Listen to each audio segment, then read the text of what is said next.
رحمان ڈکیت نہیں بلکہ کوئی اور تھا کہ جس نے اس دور میں صرف لیاری نہیں، کراچی نہیں، ایون کافی حد تک پورے پاکستان کو ہلا کر رکھا ہوا تھا۔ اس انسان کا کسی خاص علاقے یا محلے پر نہیں بلکہ پورے کراچی پر سکہ چلا کرتا تھا۔ دوستو، جب ایک طرف بالی ووڈ کی نئی فلم دھرندر کی وجہ سے انڈیا میں ہر طرف رحمان ڈکیت کی چرچائیں شروع ہوئیں، تبھی دوسری طرف پاکستان میں بہت سارے لوگوں نے میڈیا پر آ کر یا پھر الگ الگ سوشل میڈیا کے کامنٹس باکس میں یہ کہنا شروع کر دیا کہ یہ جو رحمان ڈکیت ہے، اس کی یہ ہائپ اور اس کی یہ جتنی بھی چرچائیں ہو رہی ہیں، یہ تو بالی ووڈ کی اس نئی فلم کی وجہ سے ہو رہی ہیں، ورنہ وہ تو کوئی اور ہی ہوا کرتا تھا کہ جو کراچی کی اس بڑی کرائم کی دنیا کا اکیلا مالک ہوا کرتا تھا۔ یہ وہی تھا کہ جس کے صرف ایک اشارہ کرنے پر کراچی جیسا بڑا شہر اگلے چند منٹس کے اندر بند ہو جاتا تھا۔ یہ انسان جب بھی تقریر کرتا اور مائک پر کھڑا ہوتا تو پل بھر کے اندر ہزاروں بلکہ لاکھوں لوگوں کی بھیڑ جمع ہو جاتی تھی۔ لوگوں کا ماننا تھا کہ پاکستان کے پورے ہی اتہاس میں ذوالفقار علی بھٹو کے بعد اگر واقعی کوئی زبردست تقریر کرنے والا پیدا ہوا تھا تو وہ کوئی اور نہیں بلکہ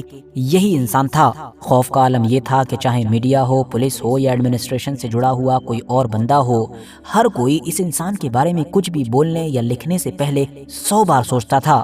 8 سے 20-25 سال پہلے اگر آپ لوگ کراچی شہر میں داخل ہوتے تو آپ کو ہر دکان، ہر گھر پر اسی انسان کی تصویر نظر آتی۔ اس دور میں چاہے پاکستان کی آرمی ہو، پولیس ہو یا باقی چھوٹے بڑے گینگز ہوں، وہ سبھی اس انسان کے خلاف مل کر لڑ رہے تھے۔ اور تو اور دعویٰ تو یہ بھی کیا جاتا ہے کہ رحمان ڈکیت اور اس کا گروپ یا اس طرح کے جتنے بھی گینگز تھے کہ جن کا لیاری میں رائز ہوا تھا، ان کو مضبوط ہی اسی لیے کیا گیا تھا تاکہ ان سب کے ذریعے سے اس انسان اور اس انسان کے طاقتور گروپ اور اس کی پارٹی سے نپٹا جا سکے۔ مشہور S S P Chaudhry Aslam کے جن کو دھرندر مووی میں آپ لوگوں نے رحمان ڈکیت سے ٹکراتے ہوئے دیکھا ہے، ان کے کریئر کا بھی زیادہ تر حصہ جس ایک گروپ یا جس پارٹی اور جس پارٹی کے لوگوں سے لڑتے اور ٹکراتے ہوئے گزرا تھا، وہ کوئی اور نہیں بلکہ یہی انسان اور اس انسان کی پارٹی ہوا کرتی تھی۔ دراصل اب تک تو آپ میں سے زیادہ تر لوگ سمجھ بھی چکے ہوں گے کہ ہم یہاں پر بات کر رہے ہیں الطاف حسین کی اور ان کی اس پارٹی ایم کیو ایم کی کہ جو کبھی کراچی کی سب سے بڑی طاقت سمجھی جاتی تھی۔ کہانی کا آغاز 1947 کے انڈیا پاکستان کے اس بٹوارے سے ہوتا ہے کہ جب دونوں ہی طرف کے لاکھوں لوگوں کو اپنا گھر بار، اپنا شہر سب کچھ چھوڑ کر دوسری طرف جانا پڑا۔ بٹوارے کے وقت انڈیا سے پاکستان جانے والے جو مسلمان تھے ان کی تعداد لاکھوں میں تھی، مگر خاص بات یہ تھی کہ یہ جتنے بھی مسلمان پاکستان کی طرف گئے تھے، ان میں سے زیادہ تر لوگوں کا جو پہلا اور نیا ٹھکانہ بنا تھا وہ کراچی شہر تھا کہ جو اس دور میں پاکستان کی راجدھانی ہوا کرتا تھا۔ اربن سندھ کی بات کریں تو 1947 میں وہاں پر انڈیا سے آنے والے لگ بھگ 33 لاکھ لوگ مقیم ہو چکے تھے۔ اور ہاں، یہاں پر یہ بھی یاد رکھیں کہ انڈیا سے آنے والے تمام مسلمانوں کو پاکستان میں مہاجر کہا جاتا تھا۔ اب ویسے تو یہ مہاجر کمیونٹی پاکستان میں تعداد میں کافی کم تھی اور نئی تھی، لیکن ان لوگوں کا جو لٹریسی ریٹ تھا، ان کی جو قابلیت تھی یا پھر ان لوگوں کی جو ٹریننگ تھی یا باقی بڑے بڑے آفیسز اور عہدوں پر کام کرنے کا جو ایکسپیرینس تھا، وہ سندھ کی جو باقی کمیونٹیز تھیں ان سے کہیں زیادہ تھا۔ زیادہ قابل اور پڑھا لکھا ہونے کا ہی نتیجہ تھا کہ پاکستان کے شروعاتی دنوں سے ہی جب سسٹم بننا شروع ہوا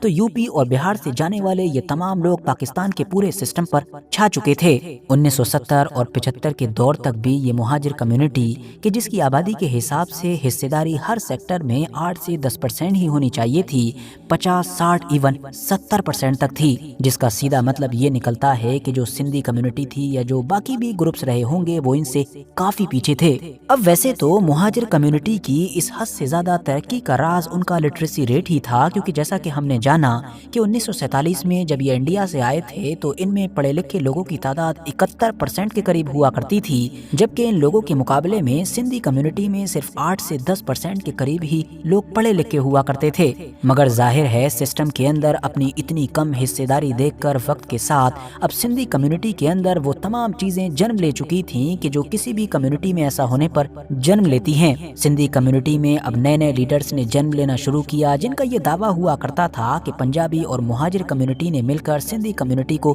دبانے کا کام کیا ہے۔ اس کے بعد پاکستان کی پولیٹکس میں ذوالفقار علی بھٹو کی انٹری ہوتی ہے اور ان کے گدی پر بیٹھتے ہی سندھ کے علاقے میں کچھ ایسی پالیسیز لائی جاتی ہیں، کچھ ایسا کوڈ کوٹا سسٹم لایا جاتا ہے کہ جس سے اب پرانی تصویر بڑی تیزی کے ساتھ بدلنی شروع ہو جاتی ہے۔ مہاجر کمیونٹی ذوالفقار علی بھٹو کے اوپر الزام لگاتی ہے کہ جان بوجھ کر اس طریقے کی پالیسیز لائی جا رہی ہیں کہ جن کے ذریعے سے سندھی کمیونٹی کو زبردستی سسٹم میں گھسیڑا جا رہا ہے اور مہاجر کمیونٹی کو نکالا جا رہا ہے۔ اب بڑی تیزی کے ساتھ سسٹم میں سندھی کمیونٹی کے لوگوں کا نمبر بڑھنا شروع ہو جاتا ہے جبکہ مہاجر کمیونٹی کے لوگوں کا نمبر گھٹنا شروع ہو جاتا ہے۔ پردھان منتری ذوالفقار علی بھٹو کو پھانسی پر چڑھا کر گدی پر بیٹھنے والے اگلے لیڈر مطلب کہ ضیاء الحق بھی اس پالیسی کو ایسے ہی جاری رکھتے ہیں۔ اسی دور میں ہی پشتون اور پنجابی کمیونٹی سے بھی بڑی تعداد میں لوگ الگ الگ علاقوں سے کراچی پہنچنے لگتے ہیں، جس کی وجہ سے کراچی میں الگ الگ کمیونٹیز کی آبادی کا جو گڑت تھا وہ پوری طریقے سے بدلنے لگتا ہے۔ خاص طور سے مہاجر کمیونٹی سترک ہو جاتی ہے،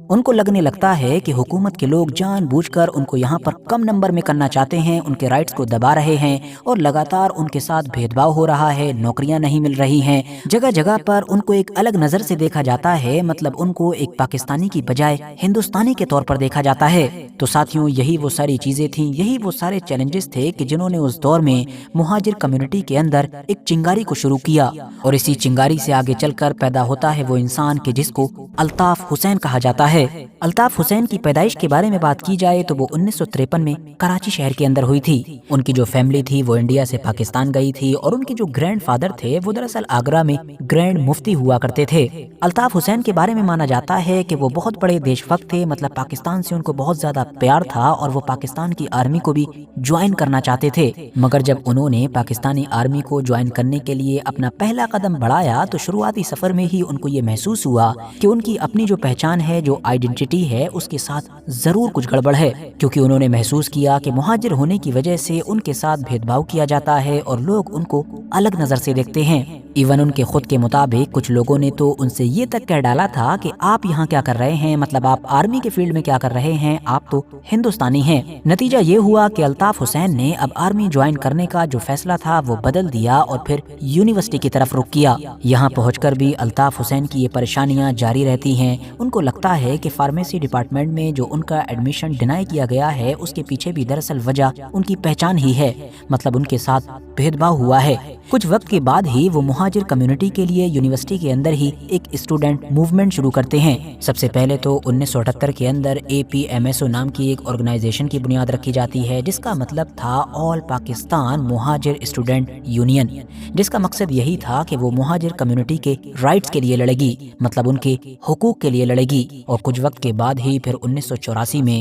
یہی جو ایک اسٹوڈنٹ آرگنائزیشن تھی یہ ایک پولیٹیکل پارٹی میں بدل جاتی ہے اور اس کا نام رکھا جاتا ہے MQM، جس کا مطلب تھا مہاجر قومی موومنٹ۔ اب الطاف حسین کا پولیٹیکل کریئر تو شروع ہو ہی چکا تھا، وہ مہاجر کمیونٹی کے لیڈر بن چکے تھے اور اب یونیورسٹی سے باہر نکل کر کراچی کی گلیوں میں سڑک سڑک پر جا کر وہ اپنی اس آئیڈیولوجی کو پھیلا بھی رہے تھے۔ مگر ان تمام چیزوں میں جو اصلی ٹرننگ پوائنٹ آیا وہ سال 1985 میں آیا کہ جب کراچی کے اندر یونیورسٹی میں پڑھنے والی ایک 20 سال کی لڑکی کہ جس کا نام بشرا زیدی ہوا کرتا تھا، اس کی ایک بس سے کچلنے کی وجہ سے موت ہو گئی۔ اب کہنے کو تو یہ ایک منحوس ایکسیڈنٹ ہی تھا جو دنیا کے کسی بھی علاقے میں ہو سکتا ہے، مگر اس ایکسیڈنٹ کو جس چیز نے خطرناک بنایا وہ یہ تھی کہ اس بس کو چلانے والا ڈرائیور پشتون کمیونٹی سے تھا، جبکہ 20 سال کی جس لڑکی کی موت ہوئی تھی وہ مہاجر کمیونٹی سے تھی۔ ایکسیڈنٹ ہونا تھا کہ مانو پورے کراچی کا ماحول خراب ہو گیا، ہر طرف یہی الزام لگنے لگے کہ مہاجر لڑکی کو جان بوجھ کر قتل کیا گیا ہے۔ دیکھتے ہی دیکھتے پورے کراچی کے اندر دنگے پھیل گئے۔ یہ پہلا موقع تھا کہ جب کراچی کے اندر رہنے والی پوری مہاجر کمیونٹی کو یہ احساس ہوا کہ اگر ان کے ساتھ کچھ بھی ہوتا ہے تو اس کا بدلہ کوئی اور نہیں بلکہ صرف اور صرف MQM لے گی۔ مطلب 1985 میں ہونے والے اسی ایک ایونٹ کی وجہ سے اب الطاف حسین مہاجر کمیونٹی کے اکلوتے لیڈر بن چکے تھے، یا ہم یہ بھی کہہ سکتے ہیں کہ مہاجر کمیونٹی سے تعلق رکھنے والے ہر انسان کے دل میں بس چکے تھے۔ مہاجر کمیونٹی اس بات پر یقین کر چکی تھی کہ 1947 کے بعد پہلی بار ان کو کوئی ایسا لیڈر ملا ہے کہ جو ان کے رائٹس کی بات کر رہا ہے اور ان کے لیے اپنی جان نچھاور کرنے کے لیے بھی تیار کھڑا ہے۔ اس کے بعد ہی اب MQM نے بڑی تیزی کے ساتھ کراچی کے اندر پھیلنا شروع کیا اور اپنے انفلوئنس کو بڑھانا شروع کیا۔ مانا جاتا ہے کہ MQM کے کام کرنے کا جو طریقہ تھا، خاص طور سے ان کی جو ریلیز وغیرہ ہوا کرتی تھیں وہ جتنی آرگنائز وے میں ہوا کرتی تھیں اتنی آرگنائز وے میں 1947 سے لے کر اب تک کوئی بھی پارٹی یا کوئی بھی گروپ نہیں کر سکا ہے۔ ہزاروں کی تعداد میں لوگ ہمیشہ اکٹھا ہوتے مگر ہمیشہ ویل ڈسپلنڈ رہتے، مطلب کبھی بھی کوئی بھگدڑ وغیرہ کی خبریں نہیں آیا کرتی تھی۔ جب قائد مطلب کہ لیڈر اسٹیج پر کھڑے ہو کر بولتا تو جتنے بھی لوگ ہوتے تھے بڑی ہی خاموشی کے ساتھ ان کی تقریر کو سنا کرتے تھے، اور جو تقریر کرنے والا انسان تھا وہ تقریر کیسے کرتا تھا یہ تو ہم آپ لوگوں کو اسٹارٹنگ میں بتا ہی چکے ہیں۔ 1986 کے دور سے ہی اب الطاف حسین نے کھلے عام یہ بھی کہنا شروع کر دیا تھا کہ اگر یہ لوگ تمہارے حقوق نہیں دیتے ہیں، تمہارے رائٹس نہیں دیتے ہیں تو ہتھیار اٹھاؤ اور آگے بڑھ کر ان لوگوں سے اپنے رائٹس کو اور اپنے حقوق کو چھین کر حاصل کر لو۔ اس طرح کے بیان سے آپ کلیئرلی اندازہ لگا سکتے ہیں کہ یہ وہ وقت آ چکا تھا کہ جب الطاف حسین کو کسی کا ڈر نہیں تھا، اور شاید حقیقت بھی یہی بن چکی تھی، کیونکہ 1990 کے بعد کے کراچی کی ہی بات کر لیں تو ماحول کچھ ایسا ہو چکا تھا کہ ایک بندہ چاہے پولیس سے ہو، آرمی سے ہو یا کسی بھی بڑے اور طاقتور ڈپارٹمنٹ سے ہو، اس کی یہ ہمت نہیں تھی کہ وہ ایم کیو ایم کی کسی بھی گدی پر بیٹھنے والے انسان کو ہاتھ لگا سکے۔ ایم کیو ایم کا کوئی بھی معمولی سا بندہ سڑک پر کھڑے ہو کر اس کو ذلیل کر سکتا تھا، مگر وہ بے بسی کے عالم میں کچھ نہیں کر سکتا تھا۔ ساتھیوں، اب الطاف حسین کی یہ جو ایم کیو ایم تھی یہ کراچی کی سب سے طاقتور پولیٹیکل فورس بھی بن چکی تھی، کیونکہ کراچی کے اندر کون کہاں پر جیتے گا، کون سی گدی پر بیٹھے گا، یہ سب کچھ الطاف حسین کے اشارے پر طے ہونے لگا تھا۔ لیکن ہاں، یاد رہے کہ یہ وہ دور آ چکا تھا کہ جب ایم کیو ایم کا نام کرائم کی دنیا میں بھی سامنے آنے لگا تھا۔ کراچی کے اندر الگ الگ کمیونٹیز کی جو پارٹیز تھیں یا گینگز تھے، ان کے ساتھ اب ایم کیو ایم کی جھڑپیں ہونے لگی تھیں۔ ایم کیو ایم اس دور تک اپنے آپ میں ہی ایک الگ فورس، ایک الگ آرمی بن چکی تھی جو کراچی پر راج کر رہی تھی۔ اس کے راجہ الطاف حسین جب بھی چاہتے اپنے ایک اشارے پر کراچی کو بند کرتے اور جب بھی چاہتے کراچی کو کھول دیا کرتے تھے، جبکہ حکومت اور پاکستان کا پورا سسٹم صرف ایک انسان مطلب الطاف حسین کے سامنے بے بس نظر آتا۔ 1986 اور 87 کے دور میں ہی الطاف حسین نے پھر گورنمنٹ کے سامنے اپنی قوم سے ریلیٹڈ کچھ ڈیمانڈز بھی رکھی تھی۔ پہلی ڈیمانڈ تو یہی تھی کہ بہاری گروپ کے جو ایم کیو ایم سے ایک بڑی تعداد میں جڑا ہوا تھا ان کو سٹیزن شپ دی جائے۔ دوسری ڈیمانڈ یہ تھی کہ کراچی کے اندر صرف مہاجر کمیونٹی اور جو سندھی کمیونٹی ہے اس کو ہی ووٹ کرنے کا رائٹ ہونا چاہیے، باقی پاکستان کے الگ الگ علاقوں سے آنے والے جو الگ الگ لوگ ہیں، مطلب کہ پنجابی، پشتون یا پھر بلوچی وغیرہ، ان سب کو ووٹنگ رائٹ نہیں ہونا چاہیے۔ ساتھ ہی ایک ڈیمانڈ یہ بھی تھی کہ یہ جو افغان یعنی یہ جو پشتون ہیں، ان کے کراچی میں آ کر پراپرٹی خریدنے پر بین لگنا چاہیے، کیونکہ اگر یہ اسی اسپیڈ سے ہمارے علاقے میں آ کر زمینیں وغیرہ خریدتے رہیں گے تو ہماری کراچی کی آبادی کا جو گڑت ہے وہ پوری طریقے سے بدل جائے گا اور ہم اپنے ہی شہر میں پرائے ہو جائیں گے۔ اب ایک طرف تو یہ سب کچھ چل ہی رہا تھا، مگر دوسری طرف کراچی کی سڑکوں پر پولیٹیکل وائلنس بھی نہیں رک رہا تھا۔ حد سے زیادہ پریشان ہو کر اب پاکستانی حکومت اور پاکستانی آرمی بھی ایم کیو ایم کو اپنے نشانے پر لے ہی چکی تھی۔ ایم کیو ایم کے بندوں کو جگہ جگہ سے اٹھایا جا رہا تھا، ان کے اوپر لگاتار ایف آئی آر ہو رہی تھی،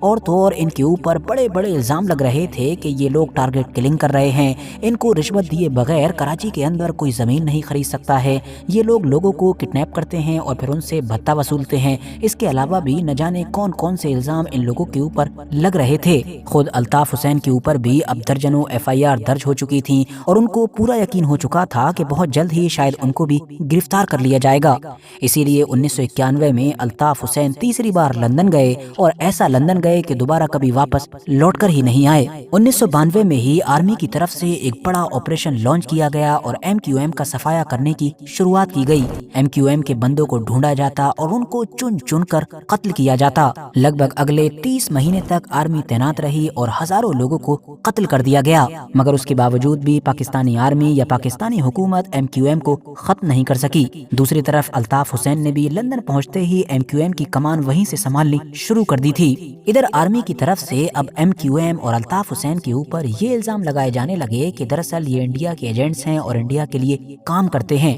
کچھ موقعوں پر یہ دعویٰ کیا گیا کہ دراصل یہ اپنی کمیونٹی کے رائٹس کے لیے نہیں لڑ رہے ہیں، بلکہ یہ تو کراچی کو پاکستان سے الگ کرنا چاہتے ہیں۔ کل ملا کر پاکستان کی عوام کو یہ بتایا جا رہا تھا کہ الطاف حسین کوئی نیتا، کوئی گینگسٹر یا کوئی کرمنل نہیں، بلکہ دیش کے غدار ہیں۔ 1992 میں آرمی کی طرف سے شروع کیے گئے آپریشن کا اثر اب جب دھیرے دھیرے کم ہونا شروع ہوا، ویسے ہی ایسے بہت سارے لوگ کہ جو الطاف حسین یا ان کے خیمے کے غدار ہوا کرتے تھے، مطلب وہ سارے لوگ کہ جنہوں نے مشکل وقت میں الطاف حسین سے غداری کی یا ان کو چھوڑ دیا تھا یا دوسرے خیمے کو جوائن کر لیا تھا، ان سب کا مرڈر ہونے لگا۔ مطلب کراچی کی سڑکوں پر ہنسا دوبارہ سے واپس آ چکی تھی۔ اسی دور میں پاکستان کی پردھان منتری کی گدی پر بے نظیر بھٹو بیٹھی اور انہوں نے 1995 میں ایک بار پھر سے بڑے لیول پر آپریشن چلانے کا آرڈر جاری کیا۔